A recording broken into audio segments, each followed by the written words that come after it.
January is usually slow. February is for the heartbreakers. March are for follow-ups, but after that, nothing. Business was obviously at standstill. Or hey, maybe everyone was dead. So Johnny kept me company. You know Johnny. Tall, dark, and he goes down slow.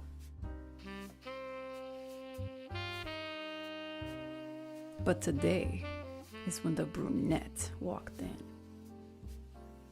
He looked like a tomcat to me, but only for a second. He said his name was Linguini. He used to be Little Tongue, for reasons I could only imagine, but his madam changed it to Linguini. No, your ears aren't going. He worked as arm candy. I could tell in his eyes that the plot to this story was going to lead me to a world of hurt, because the truth was, he was a stool pigeon. He uncovered some government secrets from a politician he was making it with. Something about voter fraud and mail-in ballots.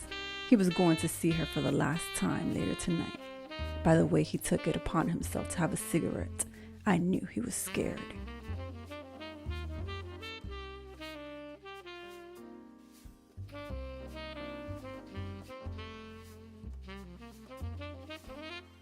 Help me. I wanted to use one of the two items on my desk, but I had to remain professional. I gave him the help he could afford.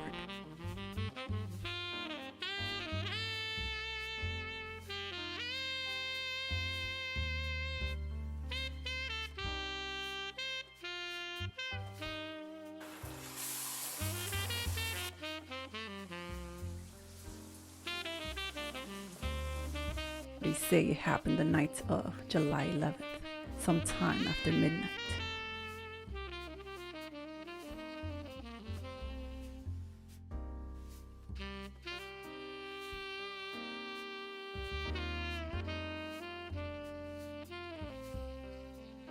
Little did Linguini know that knowledge comes with a price, literally and figuratively. So I didn't take the case, but I did take the hit. Now if only I can find the tape recorder.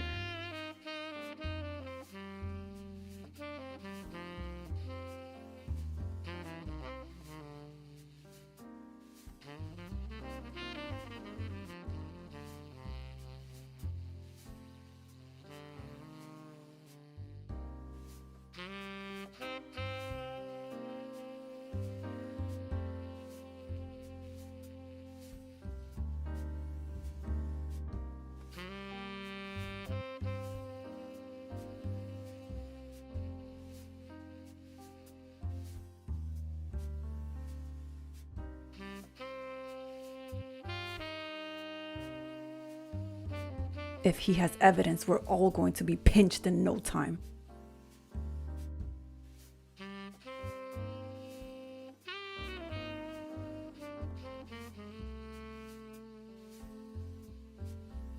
Damn, what are the odds this woman eater has a battery charger?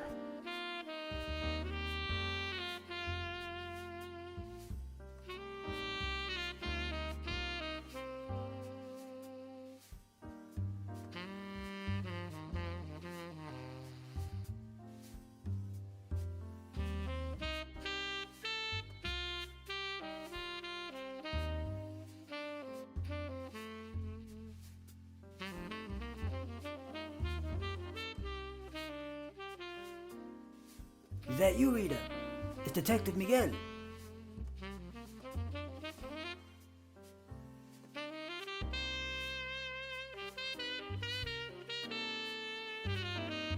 The precinct got the tape. We know everything. Now don't do anything stupid and put your hands up.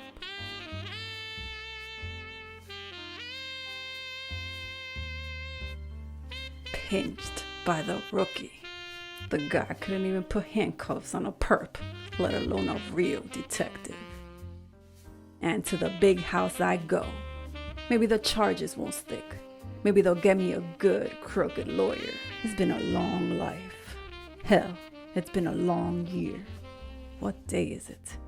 Is it still 2020? How many people you think are sick on the inside?